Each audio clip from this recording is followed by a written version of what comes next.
Bo to chyba właśnie stąd się wzięli ci pustelnicy wszyscy. Dzień dobry, witam bardzo serdecznie w piątek kolejnego tygodnia Wielkiego Postu. Nawet nie pamiętam chyba już którego tygodnia, ale witam serdecznie. Moi drodzy, idźmy do rzeczy. Dzisiaj jak w piątek zawsze troszeczkę tak poważniej. Znaczy w sensie zawsze jest poważnie, ale dzisiaj może tak trochę bardziej, że tak no. Słówko na dzisiaj. Na pewno kojarzycie, że jak się Ewangelię czyta, to bardzo często widać, że Pan Jezus opuszczał swoich uczniów, opuszczał różne zgromadzenia, miasta i tak dalej, po to, żeby się udawać na samotną modlitwę. Szczególnie taki fragment, który mi się bardzo podoba, jest u świętego Marka na samym początku, tam gdzie Pan Jezus mieszka jeszcze u siebie w domu.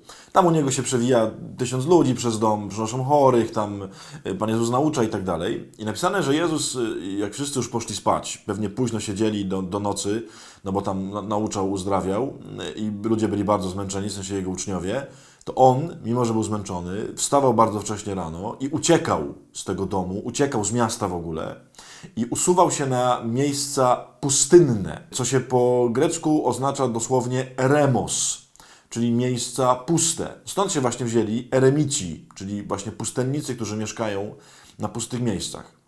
Moi drodzy, dlaczego dzisiaj o tym słowie i dlaczego o tej postawie Pana Jezusa? Nie chciałbym mówić o czymś takim jak, nie wiem, musimy się wydobyć ze zgiełku miast i z tego wyścigu szczurów i znaleźć czas, żeby się spotkać sami ze sobą. Nie, chodzi mi o coś innego. Kiedyś rozmawiałem z ojcem Joachimem Badenim, którego pewnie część z Was kojarzy, już nie żyjącym, naszym świętym dominikańskim. I kiedyś zapytaliśmy, to było jakoś tam większe grono braci jeszcze, ojcze, dlaczego to w piątek trzeba pościć i czemu trzeba jakoś tak unikać zabaw i tak dalej? Jakby czemu w każdy piątek? Jak to ma się wyrażać? I wtedy ojciec Joachim powiedział bardzo fajną rzecz. Mówi tak, że jak ktoś jest chory, kogo kochasz, ktoś Ci bliski, ktoś, kto na przykład umiera, nie daj Boże, no to co robisz? To siedzisz przy jego łóżku, trzymasz go za rękę i ani myślisz, żeby gdziekolwiek pójść, ani myślisz, żeby coś jeść, nawet jeżeli jesteś bardzo głodny, wtedy, kiedy trzeba go trzymać za rękę, na przykład kiedy umiera, to nie pomyślisz, słuchaj, muszę teraz Cię zostawić, chociaż umierasz, bo ja pójdę coś zjeść. Mówi Joachim, że dla niego te takie wszystkie piątkowe ograniczenia nie są po to, żeby właśnie ćwiczyć siebie, albo właśnie jakoś, nie wiem, spotkać własną duszę i tak dalej. Nie, tylko on mówi, to jest dzień, kiedy Pan Jezus jest chory, kiedy Pan Jezus umiera. I ten dzień powinien polegać na tym, że się usuwamy nie dlatego, że coś tam próbujemy sobie odmówić, tylko dlatego, że chcemy z Nim pobyć. On mówi, to jest jedyna pustka, która w piątek ma sens. Pustka, która ma sprawić, że będziesz bardziej doskonały, bardziej wstrzemięźliwy, bardziej opanowany, bardziej jakiś, jest pustką dla Ciebie. Jest tak naprawdę zajmowaniem się sobą.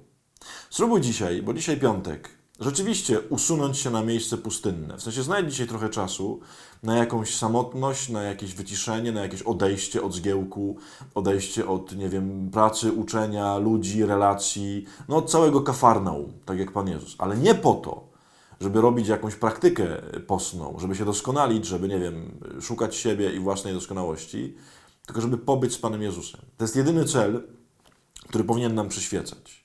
Dzisiaj chodźmy w głowie cały dzień ze słowem eremos, czyli słowem pusty, ze słowem pustelnik. Może kimś takim powinieneś dzisiaj zostać, ale właśnie ze względu na to, że chcesz trzymać chorego, umierającego Pana Jezusa za rękę.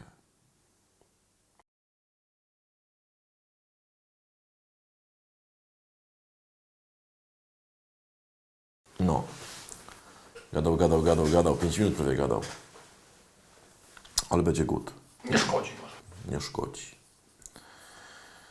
No bo no. Nie wiem, co tutaj co mówić. A tak dość często jest to wspomnienie śmierci Pana Jezusa. Nie że raz w roku, tylko raz. Dokładnie, no właśnie o to chodzi. O to chodzi. Najważniejsza w końcu osoba, to trzeba ciągle wspominać.